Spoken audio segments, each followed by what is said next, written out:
Ay Herma, kamusta naman yung balikat mo, kilikili mo, nung natira ni TV Bisaya Awan? So, lumambot-lambot na po siya, hindi po gaya nung ano na Itaas mo nga. matigas.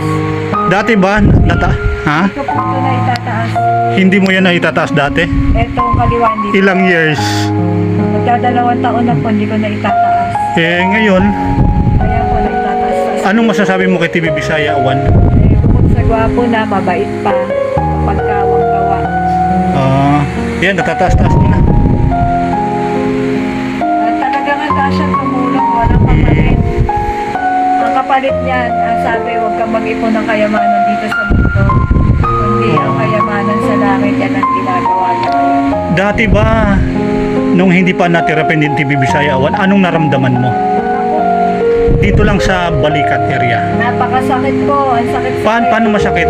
Masakit ano po, para po, ano na siya, yung masakit iangat, ganon? masakit iangat, na hindi pa hinihila yung mga, Anong sabi mo may kulani? kulani po, dito. Ngayon, Ngayon po, parang wala na siyang ano, wala na.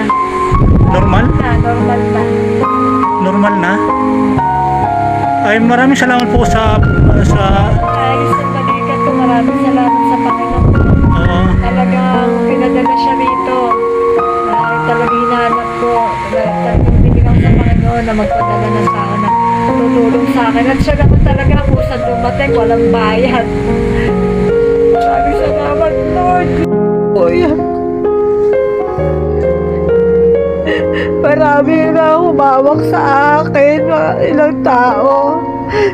Pero bayad pa ako sa ospital na mahal-mahal. Halos di ako palabasin. Dahil dito sa nararamdaman ko, wala naman sila nagawa. Lumala lang ako sa ospital. Ang bill namin, 300,000 kada punta namin. Halos wala lang kami makakain ng mga bata dito. Dinala sa kanila pambayad. Tapos hindi naman nila ako nagamot. Wala nagawa, exercise lang ako.